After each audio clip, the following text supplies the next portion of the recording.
very first thing you do in the morning? Okay, and how about you? Okay, you're shy, it's fine. Do you get up and brush your teeth, grab a glass of water, or maybe stretch? For being honest, most of us don't. Most of us grab our phones. I know I do. Before I've even sat up in bed, I'm already unlocking my screen. Notifications, TikTok, Instagram, YouTube. It feels like a routine, like something I don't even get to choose anymore. It just happens. And that's what's got me thinking. If my very first decision of the day doesn't even feel like my own, then who's actually making it? Because here's the truth. Our phones and the platforms behind them have more influence over us than we realize. Back in the Middle Ages, power was easy to spot. The king wore a crown, sat on the throne, and the court bowed before him. Everyone knew who was in charge, and everyone else followed. Later, during the Industrial Age, power shifted. It wasn't kings anymore. It was presidents, parliaments, and governments. You saw them on stages, speaking into microphones, shaping entire nations with their words. But today, power doesn't sit on a throne. It doesn't stand behind a podium. It's in your pocket, glowing on your screen, waiting every time you unlock your phone. Now, social media doesn't just show us reality. It reshapes reality, chooses what we see and what we don't see. It decides which videos go viral and which ones disappear. It can make one person famous overnight and keep another completely invisible. It can push us towards outrage, jealousy, sadness, even obsession, without us realizing it's happening. In medieval times, a king decided who lived inside the castle walls and who didn't. Today, an algorithm decides whose posts matter and whose don't.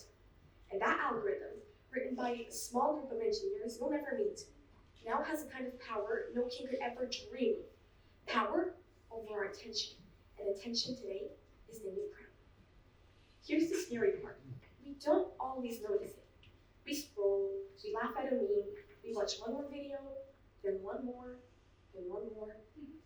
We think we're choosing freely, but really, the platform's choosing for us. Watch one football clip, suddenly your entire feed is nothing but football. Click one video about skincare, suddenly you're being sold products you didn't even know existed. Before you know it, 2 hours, gone. But it's not just about losing time. A single tweet can crash the stock market. A viral video can swing an election. Influencers can shape how millions of people think about beauty, success, even politics. That's not kings, not presidents. That's algorithms, influencers, and platforms.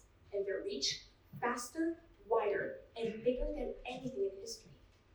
But here's the twist. Social media isn't all one. In fact, it can be incredible. It gives voice to people who never had one. It spreads movements, raises awareness, connects strangers across continents.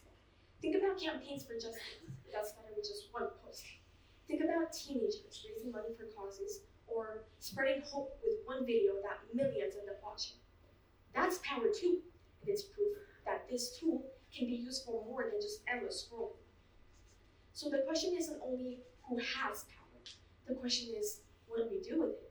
Because here's the truth, power only works if we hand it over. If we believe everything without checking, we give away our power. If we share things without thinking, we give away our power. If we let a feed decide how we feel about ourselves, our moods, even our self-worth, we give away our power. But when we pause, when we stop and ask, why am I seeing this? Who wanted me to believe this? What's behind this post?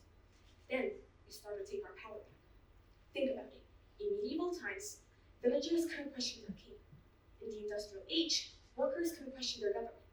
But us, we can question the feed. We can question the algorithm. We can demand honesty, accountability, and transparency. And maybe the real power over time isn't in the hands of kings or presidents or even CEOs. Maybe it's in the millions of tiny choices we make every single day. The choice to click or not, to believe or to doubt, to share or to resist. Because in the end, the future of truth doesn't belong to governments of the past, doesn't belong to medieval thrones. It belongs to us. So the next time you wake up and grab your phone before you even get out of bed, remember, you're not just making choices.